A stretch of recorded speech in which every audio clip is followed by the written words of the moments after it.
ಸುಗಂಧ ಮತ್ತೆ ಕಿಶೋರ್ ತನ್ನ ಮಗ ವಿನೋದ್ನ ಮದ್ವೆನ ಅವನಿಷ್ಟಪಟ್ಟಿರೋ ಹುಡುಗಿ ಜೊತೆನೆ ಮಾಡ್ಸಿದ್ರು. ನಿಶಾ ಮದ್ವೆ ಆಗಿ ಮಾರನೇ ದಿನ ನಿಶಾ ಶಾರ್ಟ್ಸ್ ಅಲ್ಲೇ ರೂಮಿಂದ ಹೊರಗ್ ಬರ್ತಾಳೆ. ನಿಶಾನ ನೋಡಿ ಸುಗಂಧ ಮತ್ತೆ ಕಿಶೋರ್ಗೆ ಆಶ್ಚರ್ಯ ಆಗತ್ತೆ. ಅರೇ ನಿಶಾ, ಇದೇನವ ಹಾಕಂಡ್ಯಾ ನೀನು? ಮಮ್ಮಿ, ಇದು ನನ್ನ ಫೇವ್ರೆಟ್ ಶಾರ್ಟ್ಸ್ ಗೊತ್ತಾ? ಅದು ನಂಗೂ ಕಾಣಿಸ್ತಾಯ್ತಿ. ಆದ್ರೆ ಮಗಳೇ, ಈಗ ನಿಂಗೆ ಮದ್ವೆ ಆಗೈತಿ. ಈಗ ನೀನು ಇಂಥ ಬಟ್ಟೆಗಳನ್ನೆಲ್ಲ ಹಾಕಬಾರ್ದವಾ? ಆದ್ರೆ ಮಮ್ಮಿ, ನನಗೆ ಇಂಥ ಬಟ್ಟೆಗಳಂದ್ರೇನೆ ತುಂಬಾ ಇಷ್ಟ. ಅಯ್ಯೋ ಮಗಳೇ, ನಾ ಹೇಳೋದನ್ನ ಯಾಕೆ ಕೇಳಂಗಿಲ್ಲ? ಮದ್ವೆಗ್ ಮುಂಚೆ ನೀನ್ ನಿನ್ ತವ್ರ ಮನೆಗಿರ್ತಿದ್ದಿ. ಅಲ್ಲಿ ನೀನು ಏನ್ ಬೇಕೋ ಅದನ್ನ ಹಾಕೊಂಬೋದಿತ್ತು. ಆದ್ರೆ ಈಗ ನೀನು ನಿನ್ ಗಂಡನ್ ಮನೇಲಿದ್ಯಲ್ಲ, ಇಲ್ಲಿ ನಿಮ್ ಮಾವಯ್ಯ ಅವ್ರೆ. ಸ್ವಲ್ಪನಾದ್ರೂ ನಾಚಿಕೆ ಇರ್ಬೇಕಲ್ಲೇನವಾ? ನಾಚಿಕೆ ವಿಷಯ ಹಾಗಿರ್ಲಿ, ಆದ್ರೆ ಮಮ್ಮಿ, ಈ ಬಟ್ಟೆ ನನ್ಗೆ ಕಂಫರ್ಟಬಲ್ ಆಗಿದೆ. ಮತ್ತೆ ನನಗನ್ಸತ್ತೆ ಕಂಫರ್ಟ್ ಎಲ್ಲದಕ್ಕಿಂತ ಮುಖ್ಯ ಅಂತ. ನಿಮ್ ತರ ಸೀರೆ ಉಟ್ಕೊಂಡ್ರೆ ನನ್ಗ್ ಓಡಾಡೋಕೆ ಆಗಲ್ಲ, ಗೊತ್ತಾತೆ? ನನಗನ್ಸತ್ತೆ ಈಗ ವಿನೋದ್ ಹತ್ರನೇ ಹೇಳ್ಬೇಕು ಅಂತ. ಅವನೇ ನಿನಗ ಅರ್ಥ ಮಾಡ್ಸೋಕ್ ಸಾಧ್ಯ ನೋಡು. ಸುಗಂಧ ತನ್ನ ಮಗ ವಿನೋದ್ ಹತ್ರ ಹೋಗ್ತಾಳೆ. ಅರೆ ವಿನೋದ, ಈಗ ನಮ್ ಸಮಸ್ಯೆನ ನೀನೇ ಬಗೆಹರಿಸ್ಬೇಕು. ನಿಶಾ ಸಣ್ಣ ಸಣ್ಣ ನಿಕ್ಕರ್ ಹಾಕೊಂಡು ಮನೇಲೆಲ್ಲ ಓಡಾಡ್ತಾ ಇದ್ದಾಳೆ. ಈಗ ನೀನೇ ಹೇಳು, ಇದೆಲ್ಲ ಸರಿ ಅನ್ಸತ್ತೇನು? ಅಮ್ಮ, ನಿಶಾ ಒಬ್ಳು ಮಾಡ್ರನ್ ಹುಡುಗಿ. ಅವಳು ಆಗಿಂದನೂ ಇದೇ ತರ ಬಟ್ಟೆ ಹಾಕೊಂಡಿದ್ದಾಳೆ. ಕಂಫರ್ಟ್ ಅವಳ್ದು. ಅದು ನನಗ್ ಅರ್ಥ ಆಗ್ತಾ ಇತ್ಕಣೋ. ಆದ್ರೆ ಅಂತ ಬಟ್ಟೆ ನಮ್ಮನೇಲಿ ಹೆಂಗ್ ನಡೆಯತ್ತೇಳು? ಅಮ್ಮ, ನೀವ್ ನಿಶಾಗೆ ಸ್ವಲ್ಪ ಸಮಯ ಕೊಡಿ. ಅವಳು ತನ್ನಿಂದ ತಾನೇ ಬದ್ಲಾಗ್ತಾಳೆ. ಅವಳು ಎಲ್ಲ ನಿಧಾನ ಕಲ್ತ್ಕೊಂತಾಳೆ. ಆದ್ರೆ ಮಗನೇ, ಅಷ್ಟೊತ್ತಿಗೆ ಅಕ್ಕಪಕ್ಕದ ಮನೆಯವರು ನಮ್ ಮರ್ಯಾದೆ ತೆಗ್ದಿರ್ತಾರೆ ಅಷ್ಟೇ. ಅಮ್ಮ, ಆ ತರ ಏನೂ ಆಗಲ್ಲ. ನೀವು ತುಂಬಾ ಜಾಸ್ತಿ ಯೋಚನೆ ಮಾಡ್ತಿದ್ದೀರಾ. ಎಲ್ಲ ತನ್ನಿಂತಾನೇ ಸರಿ ಹೋಗುತ್ತೆ. ವಿನೋದ್ ಆಫೀಸಿಗೆ ಅಂತ ಹೊರಡ್ತಾನೆ. ಸುಗಂಧ ತಲೆ ಕೆಡಿಸ್ಕೊಂಡಿದ್ಲು. ತನ್ನ ಸೊಸೆಗೆ ಹೇಗಿದನ್ನೆಲ್ಲ ಅರ್ಥ ಮಾಡ್ಸೋದು ಅಂತ. ಅವಳಿಗಿನ್ನೂ ಜಾಸ್ತಿ ಬೇಜಾರ್ ಮಾಡೋದಿಕ್ಕೆ ಅವಳ 3 ಜನ ಸ್ನೇಹಿತರು ಅವ್ರ ಮನೆಗ್ ಬರ್ತಾರೆ. ಅರೆ ಸುಗಂಧ, ಇವತ್ತು ಹೊಸ ಸೊಸೆ ಮಾಡಿರೋ ಅಡ್ಗೆನ ಊಟ ಮಾಡ್ಬೇಕು. ಹಾ, ಯಾಕಾಗ್ಬಾರ್ದು? ನಾನು ನನ್ ಸೊಸೆನ ಕರ್ಕೊಂಡ್ಬರ್ತೀನಿ. ಅರೆ, ಕರ್ಕೊಂಡ್ ಬರೋದಕ್ ಹೋಗೋ ಅಗತ್ಯ ಏನಿದೆ? ಇರು, ನಾನು ಇಲ್ಲಿಂದಾನೇ ಕರಿತೀನಿ. ನಿಶಾ, ಸೊಸೆ ಮುದ್ದು, ಬಂದೆ. ನಿಶಾ ಶಾರ್ಟ್ಸ್ ಹಾಕೊಂಡು ರೂಮಿಂದ ಹೊರಗ್ ಬಂದಾಗ 3 ಜನ ಬಿಟ್ ಬಾಯಿನ ಬಿಟ್ ಹಾಗೆ ನೋಡ್ತಾ ಇದ್ರು. ಅರೆ, ಏನ್ ಹಾಕೊಂಡ್ಯಾ ನೀನು? ಅಯ್ಯೋ ಸುಗಂಧ, ನೀನು ಸೊಸೆಗ್ ನೀನು ಬುದ್ಧಿ ಏನು ಹೇಳಿಲ್ವಾ? ರಾಮ ರಾಮ ರಾಮ, ಇಂಥ ಬಟ್ಟೆನಾ? ಅಯ್ಯೋ ದೇವ್ರೆ, ಇಂಥ ಬಟ್ಟೆನ ನೋಡೋಕೋ ಮುಂಚೆನೆ ನನ್ ಕಣ್ಣು ಯಾಕೆ ಹಿಂಗೋಗ್ಬಾರ್ದು ಇತ್ತು? ಅರೆ ಸುಗಂಧ, ನೀನೇನೋ ದೊಡ್ಡದಾಗಿ ಹೇಳ್ಕೊಂಡ್ ತಿರುಗ್ತೀಯಾ? ನಿನ್ನಿಂದ ಸೊಸೆನ ಕಂಟ್ರೋಲ್ ಮಾಡ್ಕೊಳಕ್ಕಾಗ್ಲಿಲ್ವಾ?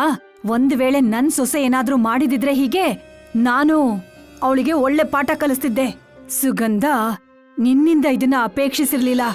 ಎಲ್ಲಾ ಸ್ನೇಹಿತರು ಸುಗಂಧಗೆ ಸಿಕ್ಕಾಪಟ್ಟೆ ಮಾತನ್ನ ಹೇಳಿ ಅಲ್ಲಿಂದ ಹೊರಟೋಗ್ತಾರೆ. ಪಾಪ ಸುಗಂಧ ಏನು ಹೇಳಕ್ಕಾಗಲ್ಲ. ಅವತ್ತು ಸಂಜೆ ಸುಗಂಧ ಕೋಪದಲ್ಲಿ ಕುದಿತಾ ಇದ್ಲು. ವಿನೋದ್ ವಾಪಸ್ ಮನೆಗ್ ಬರ್ತಿದ್ದ ಹಾಗೆ ಅವನ ಮೇಲೆ ಆ ಕೋಪ ತೋರಿಸ್ತಾಳೆ. ನಿನ್ ಮನ್ಸಿಗೆ ಸಮಾಧಾನ ಆಯ್ತೇನ್ಲಾ? ಇವತ್ತೇನಾಯ್ತೋ ಅದಾಗ್ಬಾರ್ದಿತ್ತು ಕಣಪ್ಪ. ಆದ್ರೆ ಅಮ್ಮ, ಏನಾಯ್ತು? ಇವತ್ತು ನನ್ನ ಸ್ನೇಹಿತರು ಮುಂದೆ ನನ್ನ ಮರ್ಯಾದೆ ಹೊರಟೋಯ್ತು. ಎಲ್ರೂ ಮನಸ್ಫೂರ್ತಿಯಾಗಿ ನನಗೆ ಬೈದ್ ಹೋದ್ರು. ಸುಗಂಧ ತನ್ನ ಮಗನಿಗೆ ಇವತ್ತು ನಡೆದಿದ್ದಂತ ವಿಚಾರಕ್ಕೆ ಉಪ್ಪು ಖಾರ ಹಾಕಿ ಹೇಳ್ತಾಳೆ. ನೋಡಪ್ಪ, ಇನ್ನು ಮುಂದೆ ನನ್ನ ಸ್ನೇಹಿತರಿಗೆ ನಾನು ಮುಖ ಕೂಡ ತೋರ್ಸಕ್ಕಾಗಲ್ಲ. ಅಮ್ಮ, ನಿಶಾದು ತಪ್ಪೇನಿಲ್ಲ ಅಂತ ನಾನು ಹೇಳ್ತಿಲ್ಲ. ಆದ್ರೆ ನನಗನಿಸ್ತಿದೆ ನೀವು ಅವಳ ಶಾರ್ಟ್ಸ್ ವಿಷಯನ ತುಂಬಾ ಜಾಸ್ತಿನೇ ಆಲೋಚನೆ ಮಾಡ್ತಿದ್ದೀರಾ ಅಂತ. ನಾನು ಜಾಸ್ತಿ ಮಹತ್ವ ಕೊಡ್ತಾ ಇದ್ದೀನಾ? ಜನಗಳು ಸರಿಯಾಗೇ ಹೇಳ್ತಾರೆ, ಮದುವೆ ಆದ್ಮೇಲೆ ಮಗ ಹೆಂಡ್ತಿ ಗುಲಾಮ ಆಗೋಗ್ತಾನೆ ಅಂತ. ಕೊನೆ ಪಕ್ಷ ನೀನ್ ಹಾಗ್ ಮಾಡ್ತೀಯ ಅನ್ಕೊಂಡಿರ್ಲಿಲ್ಲ ವಿನೋದ್. ಸುಗಂಧ ಕೋಪ ಮಾಡ್ಕೊಂಡು ಮನೆಯಿಂದ ಹೊರಗ್ ಹೋಗ್ತಾಳೆ. ಅವಳ ತಲೆನಲ್ಲಿ ಇವಾಗ್ಲೂ ಶಾರ್ಟ್ಸ್ ವಿಚಾರನೇ ಓಡ್ತಾ ಇರತ್ತೆ. ಅವಳು ಗಮನನೇ ಇರೋದಿಲ್ಲ. ಇದ್ದಕ್ಕಿದ್ದ ಹಾಗೆ ದಾರಿನಲ್ಲಿ ಒಂದ್ ಟ್ರಕ್ ಅವಳಿಗೆ ಡಿಕ್ಕಿ ಹೊಡೆದ್ಬಿಡುತ್ತೆ. ಸುಗಂಧ ಕಣ್ಬಿಟ್ಟಾಗ ಅವಳು ಹಾಸ್ಪಿಟಲ್ನಲ್ಲಿರ್ತಾಳೆ. ಅವಳ ಕುಟುಂಬದವ್ರೆಲ್ರೂ ಅವಳ ಹತ್ರನೇ ಇರ್ತಾರೆ. ಅಮ್ಮ, ನೀವು ಆರಾಮಾಗಿದ್ದೀರಾ? ಸುಗಂಧ ತಲೆನಲ್ಲಿ ಅವನ ಮಗನ್ ಮೇಲೆ ಕೋಪ ಇತ್ತು. ಹಾಗಾಗಿ ಅವನ್ ಜೊತೆ ಸರಿಯಾಗಿ ಮಾತಾಡೋದಿಲ್ಲ. ಯಾಕಿಷ್ಟೊಂದು ಕೋಪ ಭಾಗ್ಯವಾನ್? ನಿನ್ನ ಮಗ ಸೊಸೆಗೆ ತುಂಬಾ ಕಾಳಜಿದೆ ನಿನ್ ಮೇಲೆ. ಇಷ್ಟೊಂದು ಕೋಪ ನಿನ್ಗೆ ಶೋಭೆ ತರಲ್ಲ. ಡಾಕ್ಟರ್ ಅಲ್ಲಿಗೆ ಬರ್ತಾರೆ. ಒಳ್ಳೇದಾಯ್ತು ನಿಮ್ಗೆ ಪ್ರಜ್ಞೆ ಬಂದು. ನಿಮ್ಮ ತಲೆಗೆ ಏಟ್ ಬಿದ್ದಿತ್ತು. ನಿಮ್ಗೆ ರೆಸ್ಟಿನ ಅವಶ್ಯಕತೆ ಇದೆ. 2 ದಿನ ಆದ್ಮೇಲೆ ನೀವು ಮನೆಗೆ ಹೋಗ್ಬೋದು. ಆದ್ರೆ ನೀವು ಬೆಡ್ ರೆಸ್ಟ್ ತಗೋಬೇಕು. ಕಡಿಮೆ ಅಂದ್ರೂ 1 ತಿಂಗಳವರೆಗೂ. ಇನ್ನೊಂದ್ ಕಡೆ ನಿಶಾ ಮನೆ ಕೆಲ್ಸನೆಲ್ಲ ನೋಡ್ಕೋತಾ ಇರ್ತಾಳೆ.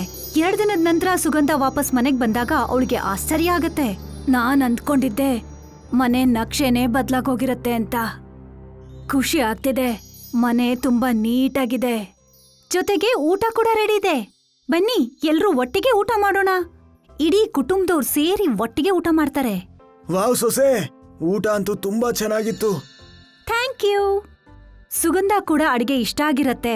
ಆದ್ರೆ ನಿಶಾನ ಹೊಗಳೋದಕ್ಕೆ ಅವಳಿಗೆ ಇಷ್ಟ ಇರೋದಿಲ್ಲ. ನಿಶಾ ಮನೆಯಲ್ಲಿ ಎಲ್ಲಾ ಕೆಲ್ಸನ ತುಂಬಾ ನೀಟಾಗಿ ಮಾಡ್ತಿದ್ಲು, ಮತ್ತೆ ಅತ್ತೆನ ಕೂಡ ಚೆನ್ನಾಗಿ ನೋಡ್ಕೋತಿದ್ಲು. ಬನ್ನಿ ಮಮ್ಮಿ, ನಾವೀಗ ಫಿಸಿಯೋಥೆರಪಿಸ್ಟ್ ಹತ್ರ ಹೋಗ್ಬೇಕು. ಹಾ ಬರ್ತೀನಿ. ನಿಶಾ ತನ್ನ ಅತ್ತೆನ ಥೆರಪಿಗೋಸ್ಕರ ಕರ್ಕೊಂಡು ಹೋಗ್ತಾ ಇದ್ಲು. ಆಮೇಲೆ ಮನೆಗ್ ಬಂದು ಮನೆ ಕೆಲ್ಸನೆಲ್ಲ ಮಾಡ್ಕೋತಾ ಇದ್ಲು. ಅದ್ರ ಜೊತೆಗೆ ಮನೆಯಲ್ಲಿ ಪ್ರತಿಯೊಬ್ಬರಿಗೂ ಏನ್ ಇಷ್ಟನೋ ಅದನ್ನೇ ಅಡ್ಗೆ ಮಾಡ್ತಿದ್ಲು. ಮಮ್ಮಿ, ನಿಮ್ಮ ಫೇವ್ರೇಟ್ ಬಟರ್ ಪನ್ನೀರ್ ಚೆನ್ನಾಗಿದೆ. ಅಪ್ಪ, ನಿಮ್ಮ ಪರಾಟ. ಮತ್ತೆ ವಿನೋದ್, ನಿನಗೆ ನೂಡಲ್ಸ್. ಮನೇಲಿರೋ ಪ್ರತಿಯೊಬ್ಬರಿಗೂ ನಿಶಾ ತುಂಬಾ ಇಷ್ಟ ಆಗಿದ್ಲು. ಅವಳು ಸೊಸೆ ಆಗಿರೋ ಕರ್ತವ್ಯನ ತುಂಬಾ ಚೆನ್ನಾಗಿ ನಿಭಾಯಿಸ್ತಿದ್ಲು. ಸ್ವಲ್ಪ ದಿನದ ನಂತರ ಸುಗಂಧನ ಭೇಟಿ ಮಾಡೋದಿಕ್ಕೆ ಅದೇ ಸ್ನೇಹಿತರು ಮತ್ತೆ ಬರ್ತಾರೆ. ನಿನ್ನ ಸೊಸೆ ನಿನ್ನನ್ನ ಚೆನ್ನಾಗಿ ನೋಡ್ಕೋತಾ ಇದ್ದಾಳೋ ಅಥವಾ ಇಲ್ವೋ? ನನ್ನ ಸೊಸೆ ನನ್ನನ್ನ ತನ್ನ ತಾಯಿಗಿಂತ ಹೆಚ್ಚಾಗಿ ನೋಡ್ಕೋತಾಳೆ. ಇನ್ನೊಂದ್ ವಿಷಯ ಗೊತ್ತಾ ನಿಮ್ಗೆ? ನನ್ನ ಸೊಸೆ ಸರ್ವಗುಣ ಸಂಪನ್ನೆ. ಮನೆ ಕೆಲ್ಸನೆಲ್ಲ ಒಬ್ಳೇ ಮಾಡ್ಕೋತಾಳೆ. ಎಲ್ರಿಗೂ ಏನ್ ಇಷ್ಟನೋ ಅದೇ ಅಡಿಗೆ ಮಾಡ್ತಾಳೆ. ನನ್ನನ್ನ ಡಾಕ್ಟರ್ ಹತ್ರನೂ ಕರ್ಕೊಂಡು ಹೋಗ್ತಾಳೆ. ಇದಕ್ಕಿಂತ ಜಾಸ್ತಿ ನನ್ಗಿನ್ನೇನ್ ಬೇಕು? ಆದ್ರೆ ಈಗ್ಲೂ ಅವಳು ಬಟ್ಟೆನ ಅದೇ ರೀತಿ ಹಾಕೋತಾಳಲ್ಲ. ಹಾ, ಆದ್ರೆ ಈಗ ಅವಳು ಬಟ್ಟೆಯಿಂದ ನನ್ಗೆ ಯಾವ ತೊಂದ್ರೆನೂ ಇಲ್ಲ. ಯಾಕಂದ್ರೆ ಇವಾಗ ನನಗೆ ಅರ್ಥ ಆಗಿದೆ, ನನ್ನ ಸೊಸೆಯ ಗುರ್ತು ಅವಳು ಹಾಕೊಳ್ಳೋ ಬಟ್ಟೆ ಅಲ್ಲ, ಬದ್ಲಿಗೆ ಅವಳ ಗುಣ.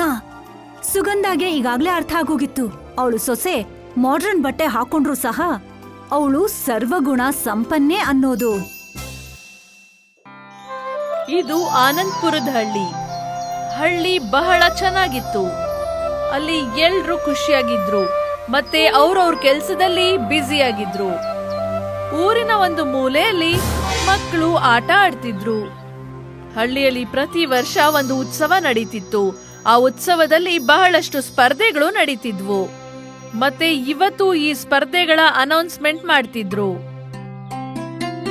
ಕೇಳ್ರಪ್ಪೋ ಕೇಳಿ, ಈ ವರ್ಷ ನಮ್ಮ ಗ್ರಾಮದ ವಾರ್ಷಿಕೋತ್ಸವದಲ್ಲಿ ಒಂದು ಹೊಸ ತರದ ಸ್ಪರ್ಧೆಯನ್ನು ನಾವು ಇಟ್ಟಿದ್ದೀವಿ. ಅದೇ ಫ್ಯಾನ್ಸಿ ಡ್ರೆಸ್ ಕಾಂಪಿಟೇಷನ್.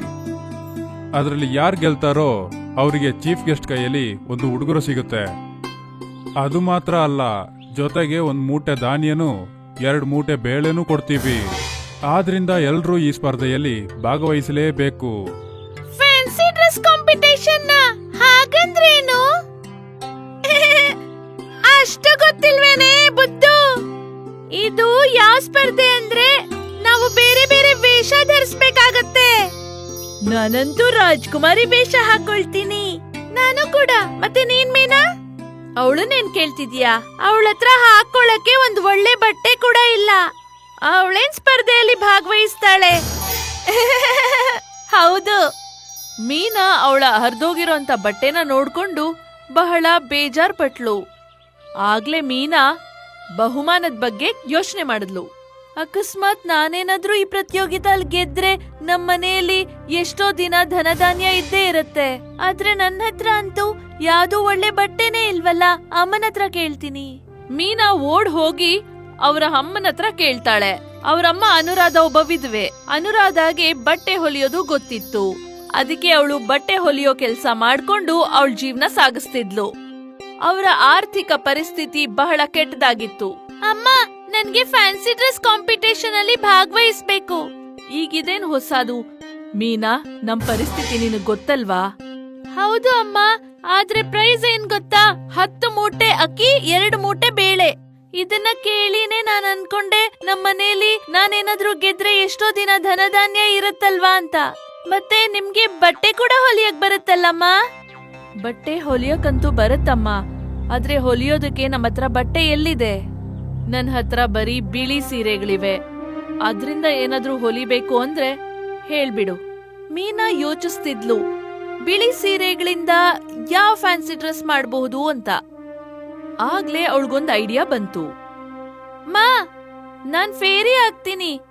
ಫೇರಿ ಎಲ್ಲ ಬಿಳಿ ಡ್ರೆಸ್ ತಾನೇ ಹಾಕ್ತಾರೆ. ಹೌದು, ಆದ್ರೆ ಫೇರಿ ಡ್ರೆಸ್ ಮೇಲೆ ಬಹಳ ಅಲಂಕಾರ ಮಾಡ್ಬೇಕಾಗತ್ತೆ. ಅದರಲ್ಲಿ ಮುತ್ತು, ಚಮ್ಕಿ, ಹೂವು ಇವೆಲ್ಲ ಹಾಕ್ಬೇಕಾಗತ್ತೆ. ಈಗ ಈ ಡ್ರೆಸ್ ಮಾಡೋದ್ನ ಶುರು ಆದ್ರೂ ಮಾಡಿ, ಇವನ್ನೆಲ್ಲ ನಾನ್ ತಗೊಂಡ್ ಬರ್ತೀನಿ. ಆಯ್ತು. ಮಾರನೇ ದಿನ ಮೀನಾ ನಡ್ಕೊಂಡು ಹಾಗೆ ಕಾಡಿಗೆ ಹೋಗ್ಬಿಟ್ಲು. ಅವಳು ಯಾವಾಗ್ಲೂ ಕಾಡಿಗೆ ಹೋಗ್ತಿರ್ತಿದ್ಲು. ಅವಳಿಗೆ ಚಿಟ್ಟೆಗಳ ಹಿಂದೆ ಹೋಗೋದು ಮತ್ತೆ ಜಿಂಕೆಗಳ ಜೊತೆ ಆಡೋದು ಬಹಳ ಇಷ್ಟ ಇತ್ತು. ಅವಳು ಹಾಗೆ ಕಾಡಿನ ಇನ್ನೊಂದು ಭಾಗಕ್ಕೆ ಹೋಗ್ಬಿಡ್ತಾಳೆ. ಇದೆಂತ ಜಾಗ? ನಾನಿಲ್ಲಿ ಯಾವತ್ತೂ ಬಂದೇ ಇಲ್ವಲ್ಲ. ಆ ಕಾಡಲ್ಲಿ ಬಹಳಷ್ಟು ಬಣ್ಣ ಬಣ್ಣದ ಹೂಗಳಿದ್ವು. ಮಧ್ಯದಲ್ಲಿ ಒಂದು ದೊಡ್ಡ ಮರ ಕೂಡ ಇತ್ತು. ಓ, ಇದಂತೂ ಎಷ್ಟು ಸುಂದರವಾಗಿದೆ. ನಾನಿದನ್ನ ನನ್ ಬಟ್ಟೆ ಮೇಲೆ ಹಾಕಬಹುದಾಗಿದ್ರೆ. ಆಗ ಇದ್ದಕ್ಕಿದ್ದ ಹಾಗೆ ಮರ ಮಾತಾಡ್ತು. ಖಂಡಿತ ಇಟ್ಕೊಳ್ಬಹುದು. ಇದ್ಯಾರ್ ಮಾತಾಡಿದ್ದು? ಅರೆ, ಈ ಕಡೆ ನಾನು. ಮೀನಾಗೆ ಅವಳ ಕಣ್ಣಿನ ಮೇಲೆ ಅವಳಿಗೆ ನಂಬಿಕೆ ಇರ್ಲಿಲ್ಲ. ಆ ಮರ ಮಾತಾಡ್ತಾ ಇತ್ತು, ಮತ್ತೆ ಅದಕ್ಕೆ ಕಣ್ಣು ಕೂಡ ಇತ್ತು. ಇದೆಲ್ಲ ಹೇಗಾಗತ್ತೆ? ಇದು ಸಾಧ್ಯನೇ, ಯಾಕೆಂದ್ರೆ ನೀನಿರೋದು ಮಾಂತ್ರಿಕ ಕಾಡಲ್ಲಿ. ಮೀನಾ, ನನಗೆ ಗೊತ್ತು ನೀನು ಫ್ಯಾನ್ಸಿ ಡ್ರೆಸ್ ಕಾಂಪಿಟೇಷನ್ ಅಲ್ಲಿ ದೇವತೆ ಆಗ್ಬೇಕು ಅಂತ. ಹೇಗಾದ್ರೂ ಅದರಲ್ಲಿ ಗೆದ್ದು ನಿಮ್ ತಾಯಿಗೆ ಸಹಾಯ ಮಾಡ್ಬೇಕಲ್ವಾ? ನಿನ್ನಗ್ ಮಾತಾಡಕ್ಕಾಗತ್ತಾ? ಅಂದ್ರೆ ನೀನು ಎಲ್ಲ ಮರಗಳ ಹಾಗಲ್ಲ, ಮ್ಯಾಜಿಕ್ ಮರನಾ? ಹಾಗಾದ್ರೆ ನೀನು ಮ್ಯಾಜಿಕ್ ಮಾಡಿ ನನ್ಗೆ ಫೇರಿ ಡ್ರೆಸ್ ಕೊಡಬಹುದಾ? ಇಲ್ಲ ಇಲ್ಲ ಇಲ್ಲ ಇಲ್ಲ, ನಾನೇನು ದೇವತೆ ಅಲ್ಲ ನಿನಗೆ ದೇವತೆ ಡ್ರೆಸ್ ಕೊಡ್ಲಿಕ್ಕೆ. ಆದ್ರೆ ನಾನು ನಿನಗೆ ಸಹಾಯ ಮಾಡ್ತೀನಿ. ಅದ್ ಹೇಗೆ? ನಿನಗೆ ಯಾವ ಹೂವು ಇಷ್ಟನೋ ಅದನ್ನ ತಕೋ. ಆಮೇಲೆ ಆ ಹೂಗಳನ್ನ ನಿನ್ ಬಟ್ಟೆಯಲ್ಲಿ ಒಳ್ಕೋ. ಆದ್ರೆ ಹೂವ ಬಾಡ್ ಹೋಗುತ್ತಲ್ವಾ? ಅರೆ, ಇದು ಮಾಂತ್ರಿಕ ಹೂಗಳು, ಯಾವಾಗ್ಲೂ ಬಾಡಿ ಹೋಗಲ್ಲ. ವಾವ್! ಮೀನಾ ಆಗ ಬಣ್ಣ ಬಣ್ಣದ ಹೂಗಳನ್ನ ಕಿತ್ಕೊಂಡ್ಬಿಟ್ಲು. ಥ್ಯಾಂಕ್ ಯು ಮಾತಾಡೋ ಮರವೇ. ನಿನಗೆ ಸಹಾಯ ಮಾಡಿದ್ರಲ್ಲಿ ನನಗೆ ತುಂಬಾನೇ ಸಂತೋಷ. All the best. ಆ ಎಲ್ಲ ಹೂಗಳನ್ನ ತಗೊಂಡು ಮೀನಾ ಮನೆಗೆ ಹೋದ್ಲು. ನೋಡು ಮೀನಾ, ನಿನ್ ಡ್ರೆಸ್ ರೆಡಿ ಇದೆ. ಮಾ, ನಾನು ಡೆಕೋರೇಷನ್ ಮಾಡಕ್ಕೆ ಹೂ ಕೂಡ ತಂದಿದ್ದೀನಿ. ಹೂವಿಂದ ಅಲಂಕಾರನ? ಇವಂತೂ ಬಾಡ್ ಹೋಗುತ್ತೆ. ಇಲ್ಲ ಅಮ್ಮ, ಇವು ಮ್ಯಾಜಿಕ್ ಹೂಗಳು, ಇವು ಏನೂ ಆಗಲ್ಲ. ಮೀನಾ ಒಂದು ಹೂವನ್ನ ಆ ಬಿಳಿ ಡ್ರೆಸ್ ಮೇಲೆ ಇಟ್ಲು, ಮತ್ತೆ ಆ ಹೂವು ಬಿಳಿ ಡ್ರೆಸ್ ಮೇಲೆ ಅಂಟ್ಕೊಂಡ್ಬಿಡ್ತು. ಇದೇ ರೀತಿ ಬಟ್ಟೆ ಮೇಲೆ ಎಲ್ಲ ಹೂವು ಅಂಟ್ಕೊಂಡ್ಬಿಡ್ತು. ಬಣ್ಣ ಬಣ್ಣದ ಹೂಗಳಿಂದ ಆ ಡ್ರೆಸ್ ಬಹಳ ಅಂದವಾಗಿ ಕಾಣ್ತಿತ್ತು. ವಾ, ಇದಂತೂ ಬಹಳ ಸುಂದರವಾಗಿ ಕಾಣ್ತಿದೆ. ಅಮ್ಮ, ಆದ್ರೆ ಇದರ ರೆಕ್ಕೆ ಮತ್ತೆ ಕೋಲಲ್ಲಿ? ಅನುರಾಧ ಕಬೋರ್ಡ್ ಓಪನ್ ಮಾಡಿ ಅಲ್ಲಿಂದ ರೆಕ್ಕೆ ಮತ್ತೆ ಕೋಲನ್ನ ತೆಗಿತಾಳೆ. ಅದನ್ನ ಅವರು ಮೊದ್ಲೇ ಮಾಡಿಟ್ಟಿದ್ರು. ಸಂಜೆ ಹಳ್ಳಿ ಮೈದಾನದಲ್ಲಿ ಒಂದು ಸ್ಟೇಜ್ ಹಾಕಿದ್ರು. ಹಳ್ಳಿ ಎಲ್ಲ ಮಕ್ಕಳು ಬೇರೆ ಬೇರೆ ವೇಷ ಧರಿಸಿದ್ರು. ಒಬ್ರು ರಾಜ್ಕುಮಾರಿ, ಒಬ್ನು ಜಾದುಗಾರ, ಒಬ್ನು ಪಂಡಿತ, ಒಬ್ನು ಡಾಕ್ಟರ್. ರಾಧಾ ಮತ್ತೆ ಪ್ರಿಯಾ ಜಗಳ ಮಾಡ್ತಿದ್ರು. ಆಗ ಮೀನಾ ಅವಳ ಸುಂದರವಾದ ಡ್ರೆಸ್ ಹಾಕೊಂಡು ಅಲ್ಲಿಗ್ ಬಂದ್ಲು. ಅವಳನ್ನ ನೋಡಿ ಎಲ್ಲ ಜನ ಆಶ್ಚರ್ಯಚಕಿತರಾದ್ರು. ಕಾಂಪಿಟೇಷನ್ ಶುರುವಾಯಿತು. ಎಲ್ಲ ಮಕ್ಕಳು ಸ್ಟೇಜ್ ಮೇಲೆ ಬಂದು ನಡೀತಾ ಇದ್ರು, ಮತ್ತೆ ಜಡ್ಜಸ್ ಅವ್ರಿಗೆ ಮಾರ್ಕ್ಸ್ ಕೊಡ್ತಿದ್ರು. ಆ ಮಕ್ಕಳು ಮೀನಾನ ತಳ್ಳಿ ಬೀಳ್ಸೋದ್ರಲ್ಲಿದ್ರು. ಅವಳಿನೇನ್ ಬೀಳೋದ್ರಲ್ಲೇ ಇದ್ಲು. ಇದ್ದಕ್ಕಿದ್ದ ಹಾಗೆ ಅವಳು ಗಾಳಿಯಲ್ಲಿ ತೇಲಾಡಿದ್ಲು. ಆಗ ಅಲ್ಲಿ ಎಲ್ಲರ ಮುಂದೆ ನಿಜವಾದ ಫೇರಿ ಬಂದ್ಲು. ಫೇರಿ ಅವಳ ಮ್ಯಾಜಿಕ್ ಇಂದ ಮೀನಾನ ಮೇಲ್ ಕರ್ಕೊಂಡು ಹೋದ್ಲು. ನೀನು ಒಳ್ಳೆಯವಳು ಮೀನಾ, ಮತ್ತೆ ಒಳ್ಳೆಯವ್ರಿಗೆ ಯಾವಾಗ್ಲೂ ಒಳ್ಳೇದೇ ಆಗ್ಬೇಕು.